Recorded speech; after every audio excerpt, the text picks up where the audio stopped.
Hello दोस्त, welcome back to MCQ series of fundamental.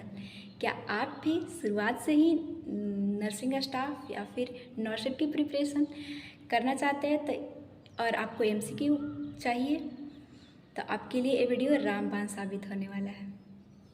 तो सबसे पहले आपको एमसीक्यू प्रैक्टिस के लिए एनक्लेक्स, टारगेट हाई और पीआर यादव और अपने सिलेबस पे ध्यान देना होगा और उससे एमसीक्यू निकालना होगा।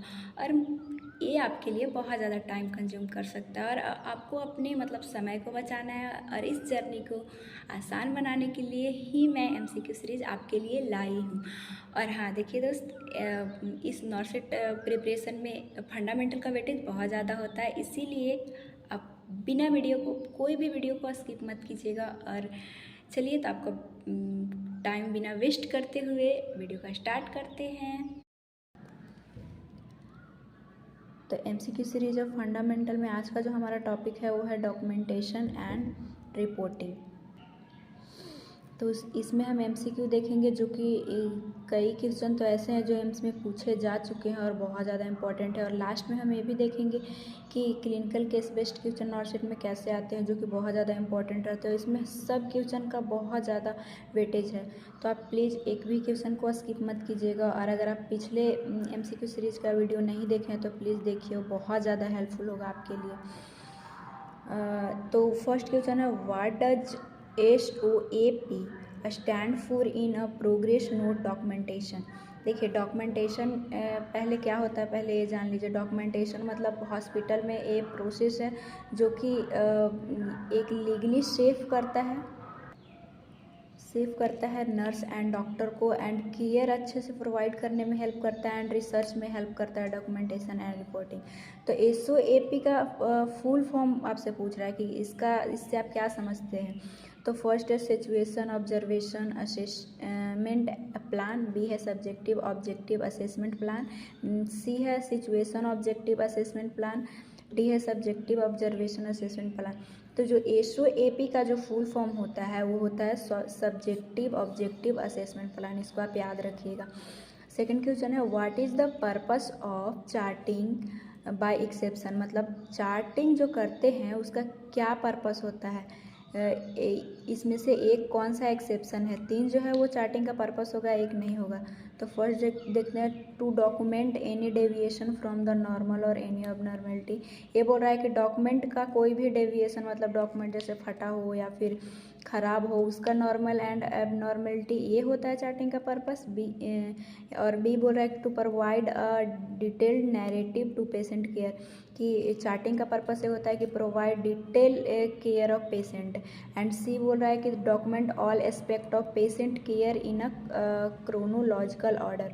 बोल रहा है कि डॉक्यूमेंट का जो एस्पेक्ट होता है वो क्रोनोलॉजिकल ऑर्डर में, मतलब क्रोनोलॉजिकल का होता है कि कौन सा डेट में कौन सा आप केयर, कैसा मेडिसिन दे रहे हैं, क्या कर रहे हैं, वो होता है इसका मतलब। तो क्या बोल रहा है कि चार्टिंग का ये पर्पस होता है या नहीं, तो ये भी होता है, to provide a problem oriented medical record, कि ये चार्टिंग का पर्पस ये होता है कि problem oriented medical care provide किया जाए, कि क्या प्रॉब्लम है उसको ओरिएंट करके। तो देखिए, इसका पर्पस, चार्टिंग का पर्पस डी भी होता है, सी भी होता है, बी भी होता है, लेकिन डॉक्यूमेंट का डेविएशन एंड एबनॉर्मेलिटी तो चार्टिंग का कोई पर्पस नहीं होता, इसलिए इसका राइट आंसर है ए। थर्ड है, your patient say that he urinate at night and it is affecting has day night alertness, you would document this is. देखिए, ये बोल रहा है कि पेशेंट एक बोला कि वो जो है रात में उससे यूरिनेट हो गया था, लेकिन वो सोच के सुबह भी उसका अलर्टनेस ख़राब है डे टाइम में। तो आप डॉक्यूमेंटेशन जब कर रहे हैं तो उसके इस पेशेंट का जो भी शिकायत है उसको आप क्या लिखिएगा।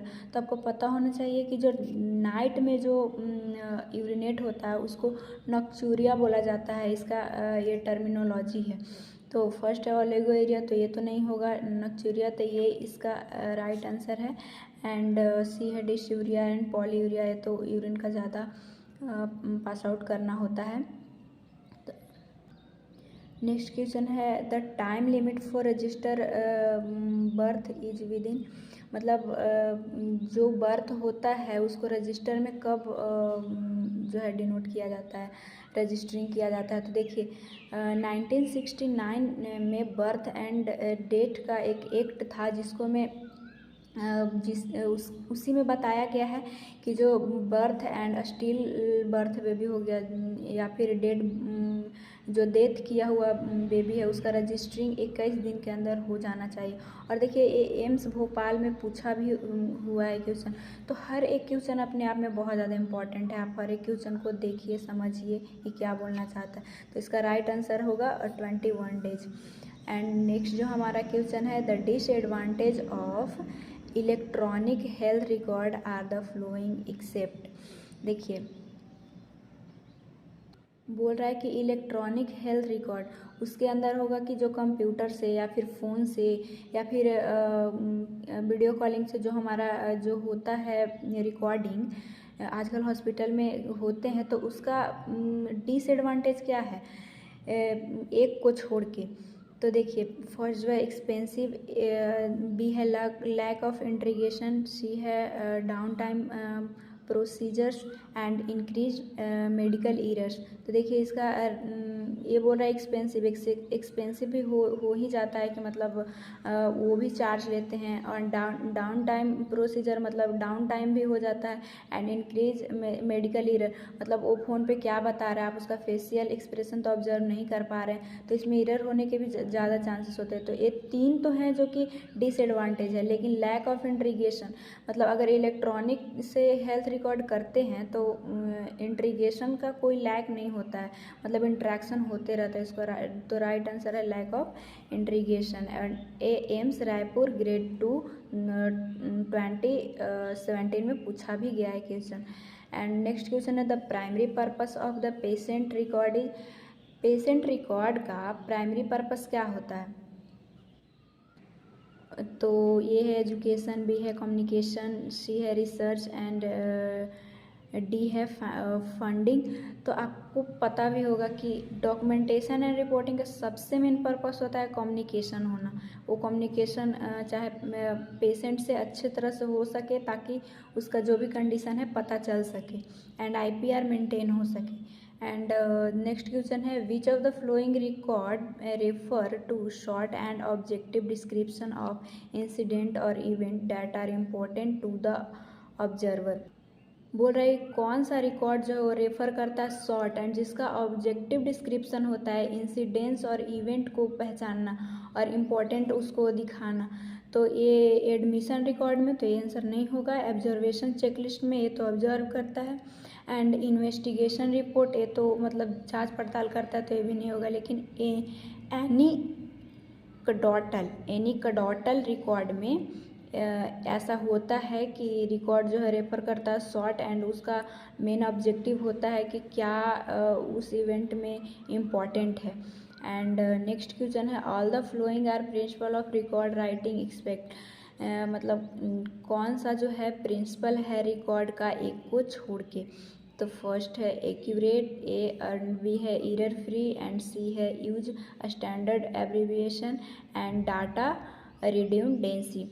आपको पता होना चाहिए कि जो रिकॉर्ड का जो प्रिंसिपल है वो है एक्यूरेट, ताकि सही सही पूरा होना चाहिए। तो ये तो आंसर नहीं हो सकता क्योंकि एक्सेप्ट पूछ रहा है कि कौन सा प्रिंसिपल नहीं है।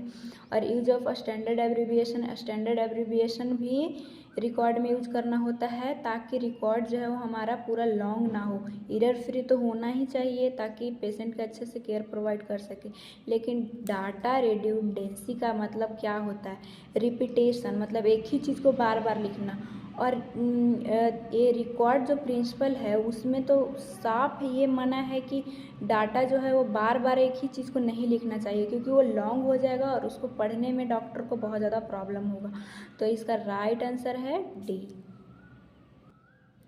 और नेक्स्ट MCQ जो है जो कि लास्ट है वो हम देखते हैं क्या है। What is the primary purpose of incidence report.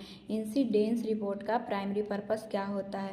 तो आइडेंटिफाइंग रिस्क, इसका ए ऑप्शन है। एंड बी है स्टाफ एवोल्यूशन एंड सी है डिसिप्लिनरी एक्शन एंड डी है ऑडियो टेप रिपोर्ट। तो इसका राइट जो आंसर है आइडेंटिफाइंग रिस्क, क्योंकि जो इंसिडेंस जो रिपोर्ट होता है उसको में आइडेंटिफाई किया जाता है रिस्क को, कि इसका रिस्क फैक्टर क्या है, किससे कैसा बीमारी हो सकता है, उसके रिस्क को आइडेंटिफाई किया जाता है इंसिडेंस रिपोर्ट में।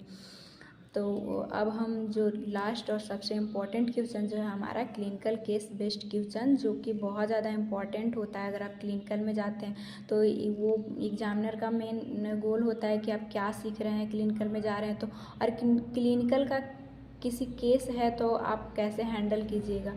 तो क्या बोलता है, the nurse had received a patient from OPD. एक नर्स है जो पेशेंट को रिसीव किया OPD out patient department, who is infected with methicillin resistant staphylococcus aureus. तो देखिए यह एक बहुत ही खतरनाक ऑर्गेनिज्म है जो कि हाईली रिस्की होता है, और इसका शॉर्ट जो है वो MRA से होता है, आप नेट पे सर्च कीजिएगा। और ये मतलब कहीं पे किसी का वुंड है या फिर कैथेटर जहाँ पे लगा हुआ है उसको अफेक्ट कर देता है अगर किसी दूसरे पेशेंट को तो, और ये हॉस्पिटल में तो बहुत ज़्यादा इससे अफेक्टेड होने के चांसेस रहते हैं।